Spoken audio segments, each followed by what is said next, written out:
2023년 9월 3일 주일 예배를 하나님께 드리겠습니다. 함께 기도하시겠습니다. 하나님 아버지, 하나님께서 귀한 날을 허락하시고 하나님 말씀을 듣도록 허락하신 것 감사합니다. 이 하나님 말씀을 듣고 우리 삶에 새로운 도약을 허락하시고 또 한번 다시 돌아볼 수 있는 하나님의 거울에 나를 비추어 볼 수 있는 귀한 축복 되어 주십시오. 말씀을 깨닫게 하시고 하나님 말씀을 따라 사는 인생 살기 허락하옵소서. 예수님 이름으로 기도 올립니다. 아멘. 지친 영혼과 가나안 성도들을 위해 말씀을 전하는 낮은 자 교회 유튜브 교회 송경훈 목사입니다. 한 주간도 주님 사랑 안에서 평안하셨습니까? 하나님을 더욱 깊이 알기 원하시는 성도 여러분, 이 시간에 하나님께 영과 진리로 함께 예배하도록 합시다. 오늘은 산상수훈 설교 강화 중에서 살인하지 말라 이 제목에 대해서 공부해 보려고 합니다. 오늘의 말씀은 마태복음 21장부터 5장 21절부터 26절까지의 말씀을 보도록 하겠습니다. 함께 합독하도록 하겠습니다. 옛사람에게 말한 바 살인하지 말라. 누구든지 살인하면 심판을 받게 되리라 하였다는 것을 너희가 들었으나 나는 너희에게 이르노니 형제에게 노하는 자마다 심판을 받게 되고 형제를 대하여 라가라 하는 자는 공회에 잡혀가게 되고 미련한 놈이라 하는 자는 지옥불에 들어가게 되리라. 그러므로 예물을 제단에 드리려다가 거기서 내 형제에게 원망 들을 만한 일이 있는 것이 생각나거든. 예물을 제단 앞에 두고 먼저 가서 형제와 화목하고 그 후에 와서 예물을 드리라. 너를 고발하는 자와 함께 길에 있을 때에 급히 사화하라. 그 고발하는 자가 너를 재판관에게 내어주고 재판관이 옥리에게 내어주어 옥에 가둘까 염려하라. 진실로 네게 이르노니 네가 한 푼이라도 남김이 없이 다 갚기 전에는 결코 거기서 나오지 못하리라.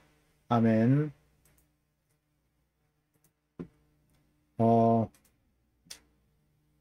대부분 이 부분을 설교할 때 들으신 성도 여러분들이 들으신 게 그럴 겁니다. 하나님이 지으신 지정의를 겸비한 하나님을 닮은 그런 하나님의 형상을 닮은 인간을 살해하면은 안 된다. 뭐 이런 쪽으로 많이 들으셨을 겁니다. 뭐 이것이 잘못되었다 이 말은 아니고요. 오늘은 이러한 설교의 접근 방식과는 좀 다른 관점에서 오늘 본문을 해석해 보려고 합니다. 출애굽한 지 50일째 되는 날 시내산에 강림하신 하나님께서 직접 두 돌판을 만드시고 거기에 10개의 계명, 그러니까 10이란 숫자는 완전함을 나타내는 수로 계명의 완전함 이것을 뜻하거든요. 이 10계명을 모세를 통해서 이스라엘 백성에게 내려주시지 않습니까? 그 중에서 1에서 5계명까지는 하나님에 대한 계명, 그러니까 하나님 사랑에 대하여서만 자세히 설명해 주시지요. 하나님이 직접요. 그 후에 6계명부터 10계명까지는 계명을 간단하게 제목 형식으로만 알려주십니다. 하나님 사랑에 대한 계명, 바로 다음 계명으로 인간 사랑의 계명의 첫 번째 계명으로 나타나는 것이 바로 살인하지 말라 이 계명이죠. 그런데 하나님께서 이스라엘 백성이 모세가 시내산에서 율법을 받고 있을 때에 송아지 신상을 만들었죠. 이 만든 것에 대해서 레이지파에게 명해 가지고요, 동족인 이스라엘 백성을 죽이라 이렇게 명령하시죠. 그리고 그날에 3,000명이 죽게 되지 않습니까? 또 민수기 25장을 보면요, 출애굽 기간 중에 시딤에 머물 때에 모압 여인과 음행을 하는 그 이스라엘 백성 때문에 바알볼에게 가담한 자 이렇게 기록하죠. 이 자들을 다 죽이라고 명하십니다. 또 신명기 13장 5절을 보면요, 선지자나 꿈꾸는 자는 다 죽이라고 하십니다. 오늘 제목에 보면 살인하지 말라 이렇게 하나님이 명령을 하셨거든요. 그런데 여기는 또 살인하랍니다. 죽이라고 하시죠. 하나님은 왜 이렇게 살인을 명령하십니까? 살인하지 말라고 분명히 첫 번째 계명을 주셨는데요. 살인 교사죄도 역시 살인죄하고 같은 처벌을 받죠. 지금 현재 형법상에서도요. 뭐 그때그때 달라지는 그런 하나님이 그렇게 바꾼다면, 말씀을 바꾼다면 우리가 믿을 수가 있습니까? 그 하나님을요. 만약 가정해 봅시다. 만약에 천국 백성이라고 인쳐놓고 돌아서서 내가 잘못 생각했는데 네 지옥 가. 이렇게 할 수도 있지 않습니까? 시시때때로 변하는 하나님이라면요. 이런 것을 보면요. 하나님께서 명령하신 살인하지 말라. 이 계명에는 이 단순히 눈에 보이는 이 계명 이외에 어떤 깊은 뜻이 들어있다. 이런 것을 들을 수 있겠죠. 알아들을 수 있겠죠. 하나님의 백성이라면은 이 계명이 무슨 계명인지를 알 수 있게 된다 이 말입니다. 자, 이런 부분을 대비해서 하나님이 또 이런 말씀하시죠. 듣기는 들어도 깨닫지 못할 것이요 보기는 보아도 알지 못하리라. 이 백성의 마음을 둔하게 하여 그들의 기가 막히고 그들의 눈이 감기게 하라. 이렇게 이사야를 통해서 말씀하시거든요. 그럼 도대체 하나님께서 명하신 제6계명인 살인하지 말라는 계명은 도대체 뭐를 의미하는지 곰곰이 생각해 보시기 바랍니다. 오늘 설교를 들으시면서요. 그러니까 이때까지 들으셨던 그 내용들은 잠시 좀 내려놓으시고 오늘 말씀을 한번 들어보시기 바랍니다. 구약의 시내산에서 하나님께서 하나님 사랑에 대해서 말씀을 해주시죠. 해석을 해주시죠. 신약의 산상수훈을 하시는 그 산에서, 그러니까 구약도 산에서 말씀하시고 신약에도 이 산에서 이야기를 하십니다.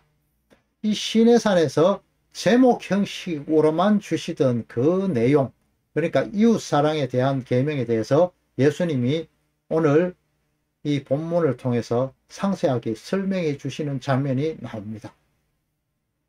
5장 48절까지 보면요, 이 예수님이 이웃사랑에 대해서 이러한 내용들을 설명을 해 주십니다.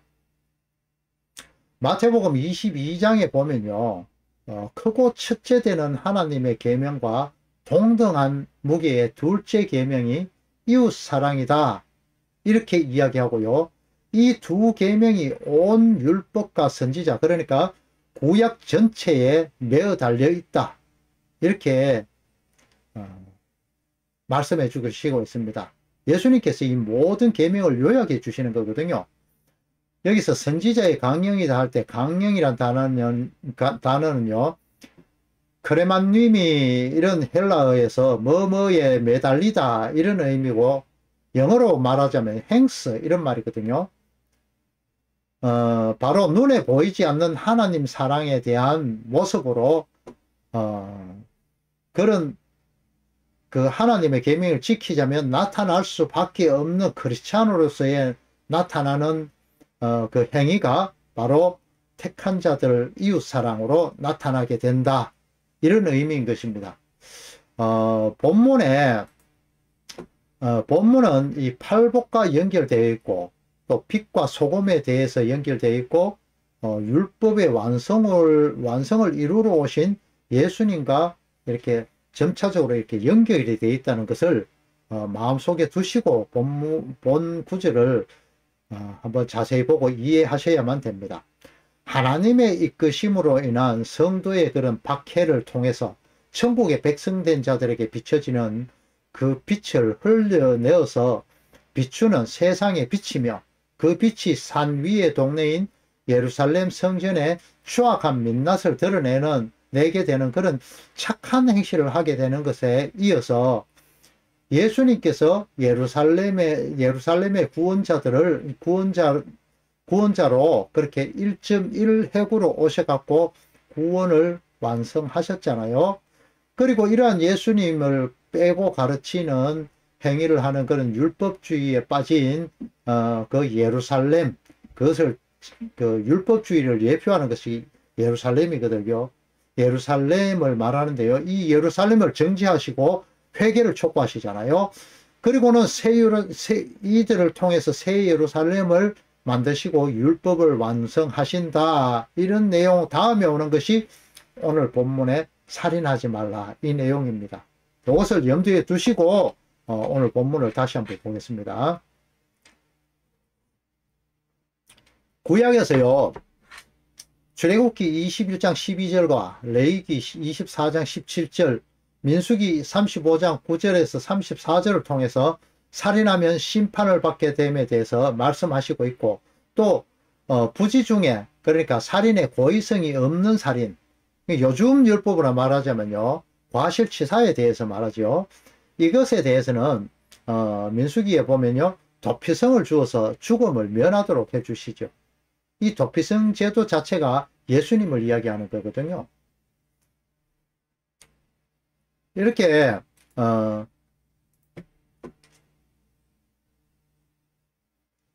구약 내용을 통해서 이렇게 들은 바 살인을 하지 말라 이렇게 하신 것에 대해 가지고 예수님은 나는 너희에게 이르노니 이렇게 이야기하면서 옛 계명과 비교해서 전혀 차원이 다른 계명으로 말씀하실 것에 대해서 이렇게 말씀하시는 거거든요. 오늘 본문이요. 이것은 예수님의 그 누구와도 비교될 수 없는 그런 신적 권위, 그렇게 해석할 수 있는 성경 말씀을 해석할 수 있는 권위에 대해서 말하거든요. 그러니까 예수님의 하나님 되심을 나타내는 그런 말씀으로 시작되는 겁니다. 구약의 시내산에서 강하신 그 하나님과 신약산에서 강하신 예수님이 본질적으로 동등하신 분임을 나타내는 그런 동등된 권위, 이것을 말씀하시는 겁니다. 당시 그런 유대 랍비들이나 그런 공예의 그런 인본주의적인 율법 해석과는 차원이 다르다 이 말을 하는 겁니다.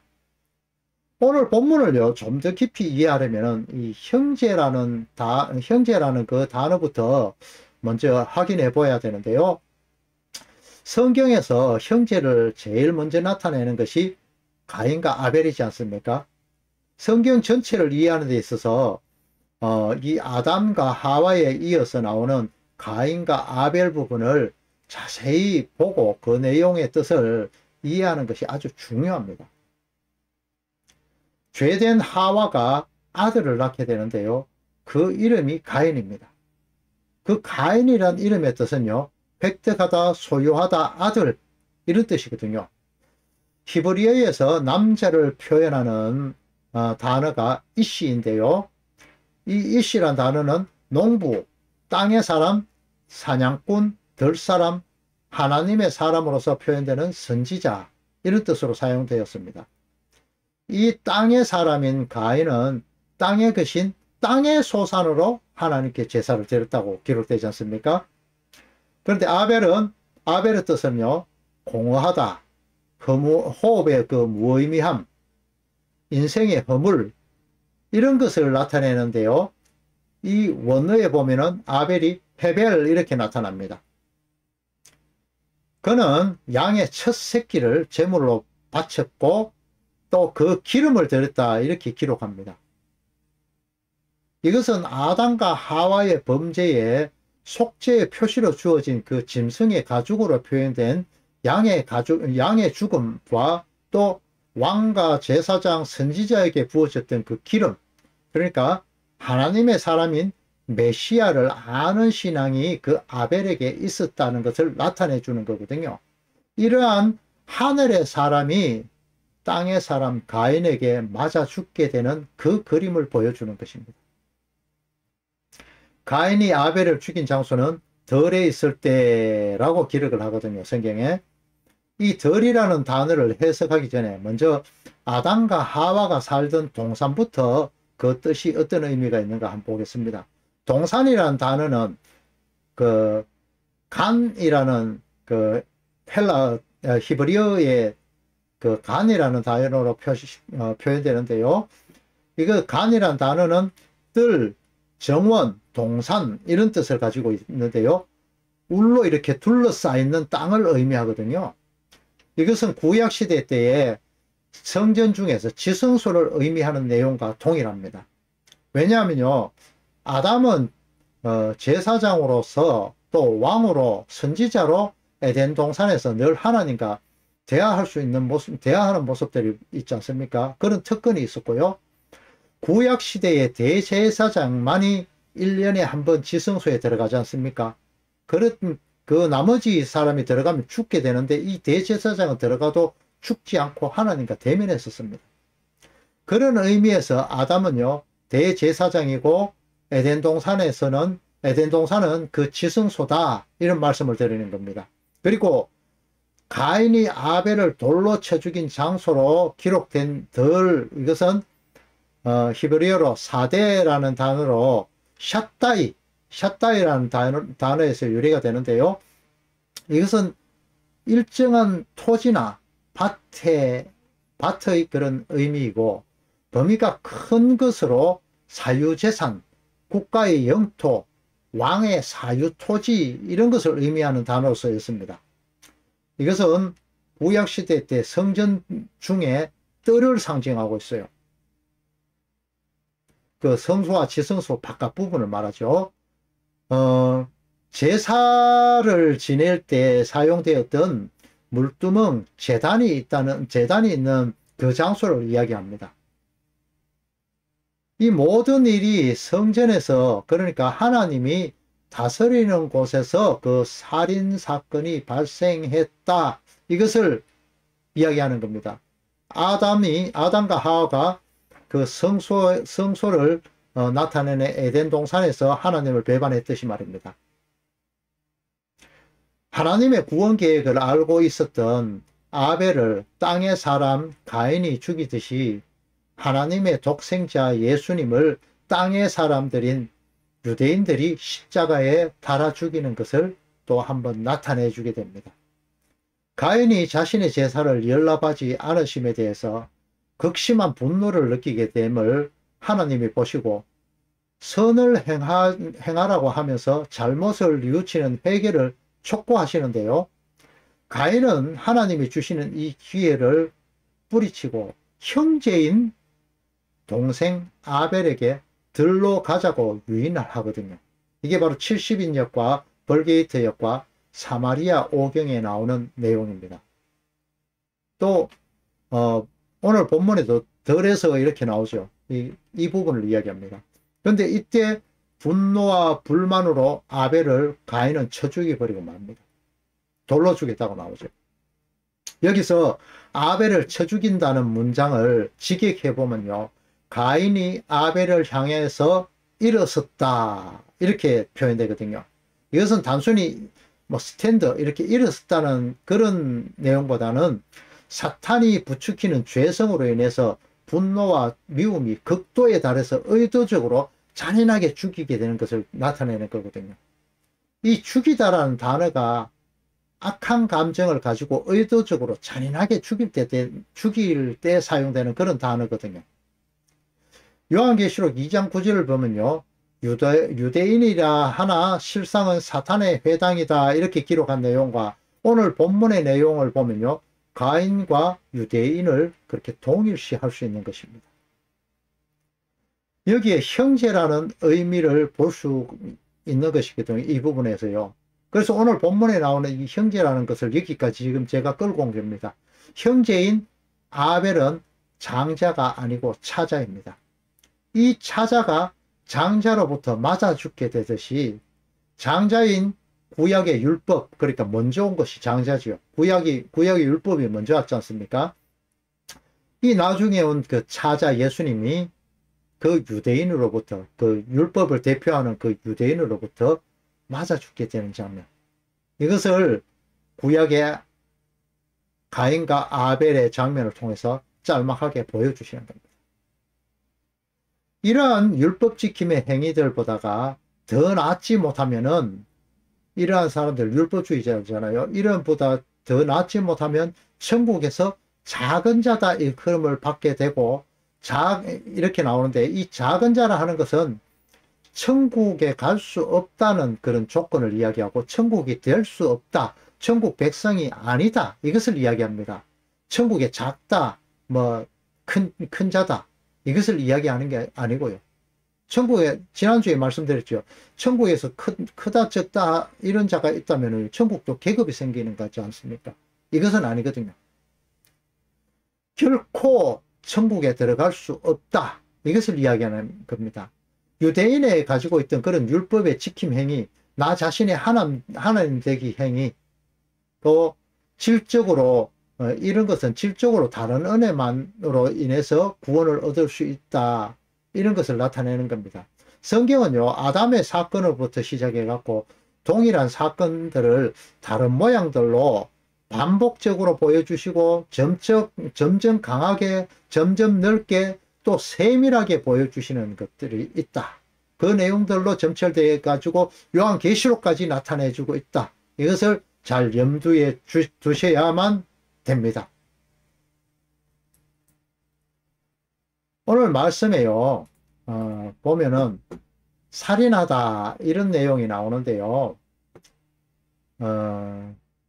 살인하다는 단어는 포뇨라는 헬라어로 히브리어 라차흐와 라카라는 단어의 그 번역어거든요.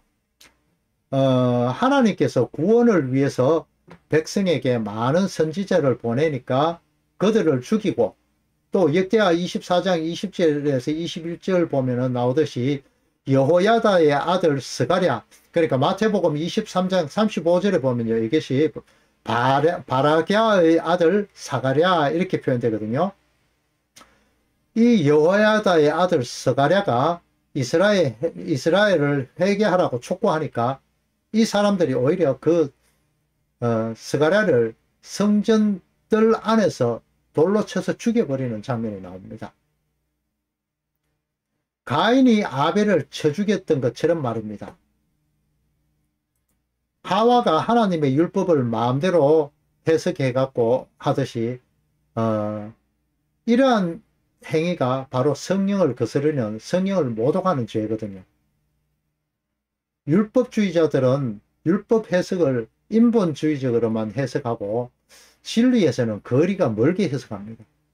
그들은 자신들과 다른 등경위의 등불로 인해 가지고, 그러니까 성도를 이야기하죠. 이들로 인해 가지고 자신들의 죄상이 드러나는 것에 화가 나서 이 동네 저 동네로 따라다니면서 박해를 하거든요. 그리고 바울처럼 채찍질 당하기도 하고 태장에 돌로 맞기도 합니다. 이 성도가. 서대반 지사님은 예수님을 전하다가 단 한 번의 설교한 후에 돌로 맞아 죽기도 하죠. 누가복음 20장에는요. 포도원 주인이 보낸 포도원 주인이 그 종들을 보내잖아요. 농부들한테로 보내는데 그 농부들은 그들을 때려 죽이고 능욕하고 상하게 하는 것을 보고 아들은 설마 존대하겠지 하고 보냈지만 이 속에 강하고 자기 중심적인 사고에 젖어있던 그들은 그 아들을 보자마자 저 상속자다. 그러니까 죽이고 우리가 그 상속을 차지하자. 우리가 상속받자. 이러면서 포도원 밖으로 내쫓아서 죽였다고 나옵니다. 이것은요. 바로 예수님이 예루살렘 성전 밖인 영문 밖, 그러니까 해골 골짜기, 이것은 구약에 보면은 몰렉에게 인신제사를 하던 곳이고 이스라엘 사람들이 쓰레기를 태우고 제사의 똥을 버려 가지고 태우던 곳, 그러니까 흰놈의 아들 골짜기다 이렇게 표현되어 있는데요. 이곳에서 못 박혀 죽으실 것을 말씀하고 있는 것입니다.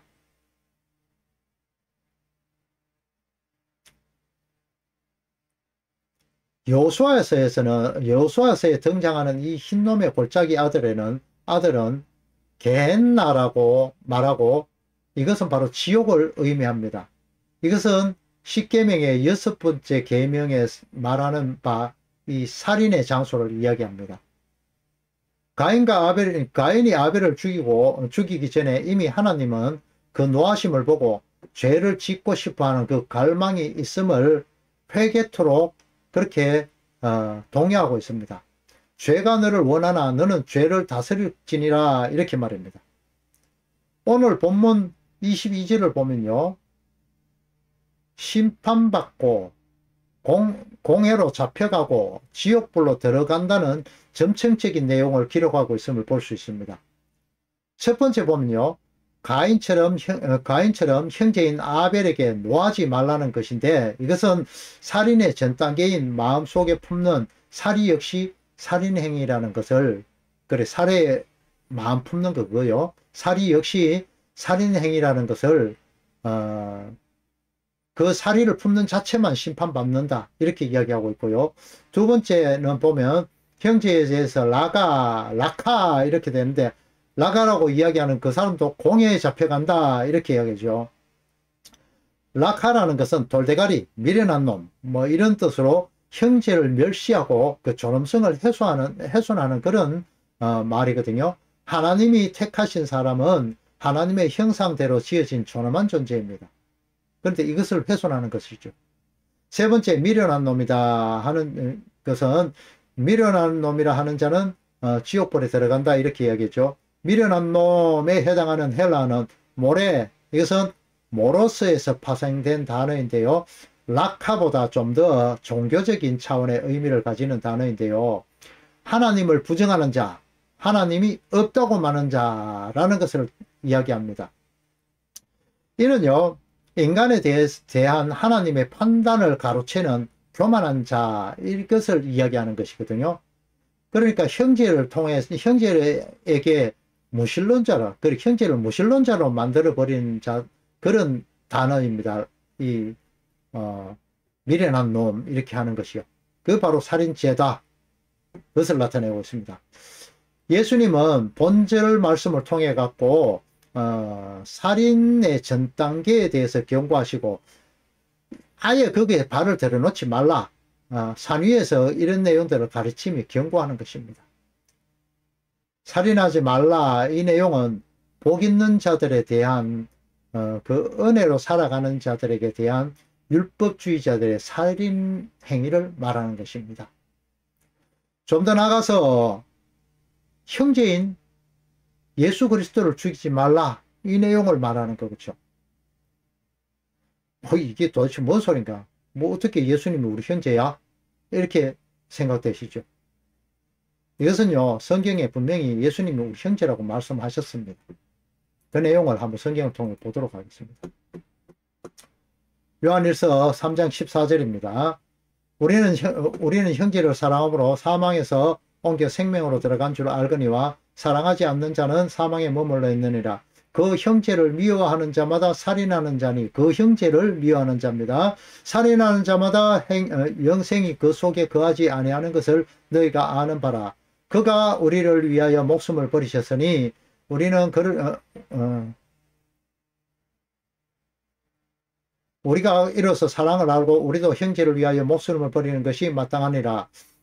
그의 계명은 이것이니 곧 그 아들 예수 그리스도의 이름을 믿고 그가 우리에게 주신 계명대로 서로 사랑할 것이니라. 그가 계명을 지키는 자는 그의 계명을 지키는 자는 주 안에 거하고 주는 그의 안에 거하시나니 우리에게 주신 성령으로 말미암아 그가 우리 안에 거하시는 줄을 우리가 아느니라. 15절에 그 형제에 해당하는 헬라어는 톤 아델폰인데요. 그 앞절 14절의 형제는 복수의 형태인 아델푸스라고 기록되어 있지만요. 본절 15절에 보면요. 정관사를 가진 단수형인 톤 아델폰 이렇게 나타나거든요. 우리를 위해 목숨을 버리신 그 형제라고 말씀하십니다. 그러니까 그 형제는 예수님이 되는 거죠.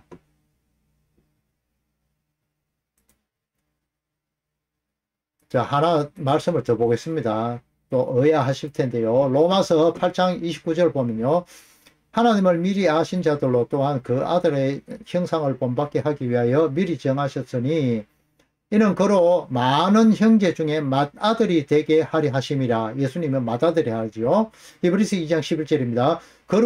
거룩하게 하시는 이와 거룩하게 함을 입은 자들이 다 한 근원에서 난 자라. 그러므로 형제라 부르시기를 부끄러워하지 아니하시고. 이렇게 나오죠. 예수님이 우리를 형제라 부르기를 부끄러워하시지 않는다고 합니다. 이렇게 창조주이신 그분께서 하나님의 아들로서 인간을 입고 오시면서 택한 자들의 맏아들이 되었다고 성경은 분명히 말씀하고 있습니다. 그 형제인 예수님을 미워하는 자마다 살인하는 자다 이렇게 말씀하시죠. 오늘 본문인 마태복음 5장 22절 역시 형제에게 노하는 자마다에서 형제가 토, 아델포 이렇게 단수로 기록되어 있거든요. 예수님의 구원 사역에 대해서 대적하던 그 사단의 회당인 유대인들은 이 땅에서 자신의 것들로 지키려고 예수님을 자신의 것들 많잖아요. 부와 명예 이런 거요. 이것을 지키고자 예수님을 미워하고 노했습니다. 그들이 가진 그 부와 권세를 놓기 싫어서 예수님을 미워했다는 거죠. 이것이 형제인 예수님을 향한 노함을 바라는 것이고, 또 십자가를 지는 것에 대해서 자기들만이 알고 있는 율법 기준으로 하나님의 법을 모르는 자로, 예수님을요, 하나님의 법을 모르는 자로 아무것도 모르는 자, 이렇게 미련한 자다, 이렇게 라가다, 미련한 자다, 그렇게 노하고 이렇게 했다는 것입니다. 그들이 바로 형제인 예수님을 미워하는 자며 살인하는 자이다, 이런 말이 되는 겁니다. 이런 자들이 영생의 그 속에 있지 않아서 지옥불로 들어가게 될 자들이라는 것을 말씀하는 겁니다. 그들은 이 땅에서 자신의 명예를 위해서, 부를 위해서 분주하고 하나님의 율법 역시 그들의 하나의 그 부와 명예를 쌓기 위한 수단으로 사용했습니다. 그들은 하나님의 일에는 전혀 관심이 없습니다. 요한복음 6장 28절을 보겠습니다. 그들이 묻되 우리가 어떻게 해야 하나님의 일을 하오리까? 예수께서 대답하여 이르시되 하나님께서 보내신 이를 믿는 것이 하나님의 일을 하는 것이니, 이렇게 나오죠. 하나님의 일을 하오리까, 이것을 보면은 우리가 무엇을 하여야 하나님의 일을 하는 것이 됩니까? 이렇게 세번역에서 번역하고 있습니다. 예수님을 사랑하며 그를 믿는 자들은 하나님의 일을 하는 것인 겁니다. 그들에게 영생이 있다는 겁니다. 대척점에서 있는 사탄의 쏘사김에 그 귀를 기울이고 있는 하나님의 말씀을 율법과 율례와 도덕으로만 듣는, 또 그렇게 해석하는 자들은 사탄의 일을 하는 것이다, 이 말이 되는 것입니다. 하나님은요, 늘 하나님의 말씀이신 예수님을 인생들의 그 걸림돌과 거치는 바위들로 두시고 대척점에 서서 마귀의 일을 하는 그들을 예수님의 말씀에 걸려서 넘어지게 되고, 또 길을 막고 마음을 막아서 그들에게는 천국을 허락하지 않으십니다. 하지만 그들뿐만이 아니라 늘 깨어서 경성하기를 원하시는 성도에게 역시 늘상 이렇게 시험을 하십니다. 하나님의 백성으로, 천국 백성으로 날마다 한 걸음씩 더 나가 하나님의 백성으로, 하늘의 백성으로 맞게 따듬어져 나가기 위해서 책짓질을 하신다, 이 말입니다. 바울의 고백처럼 내 속에 율법과 은혜의 법이 싸우는데 늘 율법이 은혜의 법을 이기게 되는 것을 보게 되는데, 이를 통해서 자기 스스로 불가능함을 깨닫고 예수님만 의지해야겠다, 이런 고백을 하는 것이 로마서 7장 21절에서부터 나오죠. 결국 인생을 마칠 때까지 교회들은요, 이 육신의 법을 포기할 수가 없게 됩니다. 왜냐하면요, 우리 인생들은요, 선악과를 먹은 아담의 후예이기 때문에 그렇다, 이 말입니다. 우리 성도들은요, 천국에 이를 때까지 완성될 수는 없습니다. 그래서 그런 겁니다. 그래서 늘 나 스스로 거룩함이 될 수 없음을 깨닫고 거룩함의 근원이신 그 예수님만을 의지할 수밖에 없고, 또 천국에 이를 때까지 이런 전투적으로 나 자신 버리기의 삶을 살아내야만 하는 것이 이 땅을 사는 성도들의 모습인 겁니다. 그것만이 예수님을 죽이는, 또한 그들에게 속하여 연합된 형제인 교회들을 진리의 말씀이 아닌 거짓 증거로 그들의 영혼을 죽게 하지 않는 자기들, 그런 자들로 살아가게 되는 여섯 번째 계명인 살인하지 말라, 이것을 이루는 것입니다. 마지막으로요, 좀 길지만은 성경 말씀을 한번 합독하고 말씀을 마치도록 하겠습니다. 신명기 13장과 베드로후서 3장을 연속하여 읽도록 하겠습니다. 너희 중에 선지자나 꿈꾸는 자가 일어나서 이적과 기사를 네게 보이고 그가 네게 말한 그 이적과 기사가 이루어지고 너희가 알지 못하던 다른 신들을 너희가 따라 섬기자고 말할지라도 너는 그 선지자나 꿈꾸는 자의 말을 청종하지 말라. 이는 너희의 하나님 여호와께서 너희 마음을 다하고 뜻을 다하여 너희 하나님 여호와를 사랑하는지 여부를 알려 하사 너희를 시험하심이니라. 베드로후서입니다. 먼저 이것을 알지니 말세에 조롱하는 자들이 와서 자기 정욕을 따라 행하며 조롱하여 이르되 주께서 강림하신다는 약속이 어디 있느냐?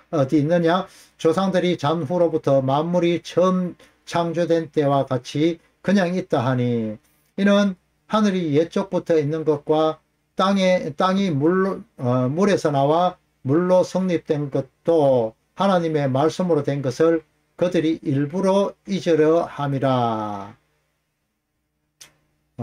이어서 말씀을 한번 보도록 하겠습니다. 이어지는 구절은요, 데살로니가 후서와 에스겔서입니다. 그때 불법한 자가 나타나리니 주 예수께서 그 입의 기운으로 그들을 죽이고 강림하여 나타나심으로 폐하시리라. 악한 자의 나타남은 사탄의 활동을 따라 모든 능력과 표적과 거짓 기적과 불의의 모든 속임으로 멸망하는 자들에게 있으리니, 이는 그들이 진리의 사랑을 받지 아니하여 구원을 받지 못함이니라. 그러므로 하나님이 미혹의 역사를 그들에게 보내사 거짓 것을 믿게 하심은 진리를 믿지 않고 불의를 좋아하는 자들로 하여금 심판을 받게 하려 하심이라. 여호와께서 이르시되 너는 예루살렘 성읍 중 순행하여 그들 가운데 행하는 가증한 일로 말미암아 탄식하며 우는 자의 이마에 표를 그리라 하시고, 그들에게 대하여 내 귀에 이르시되 너희는 그들을 따라 성읍 중에 다니며 불쌍히 여기지 말고 긍휼을 베풀지 말고 쳐서 늙은 자와 젊은 자와 처녀와 어린 자와 여자를 다 죽이되 이마에 표 있는 자들에게 가까이 하지 말라. 내 성소에서 시작할지니라 하시매 그들이 성전 안에 있는 늙은 자들로부터 시작하더라. 이처럼 하나님은요, 바르게 무릎 꿇지 않은 남은 자들에게만, 그 자들만 구원하시기를 원하시거든요. 그리고 심판의 칼날이 성소에서, 그러니까 교회에서, 그 중에 늙은 자, 장로, 특히 소위 말씀을 전한다는 현재의 거짓 선지자의 목사들로부터 시작될 것을 하나님은 말씀하고 있습니다. 거짓 말씀에 속아서 율법주의에 매달려 날마다 예수님을 살인하는 자가 되지 않고 예수님께서 흘려주시는 빛과 소금 되는 이웃에게 조금씩 흘려주게 되어서 없음의 자리에 서게 되는 그런 성도님들 다 되시기를 예수 그리스도의 이름으로 축원합니다. 축도로 예배를 마치도록 하겠습니다.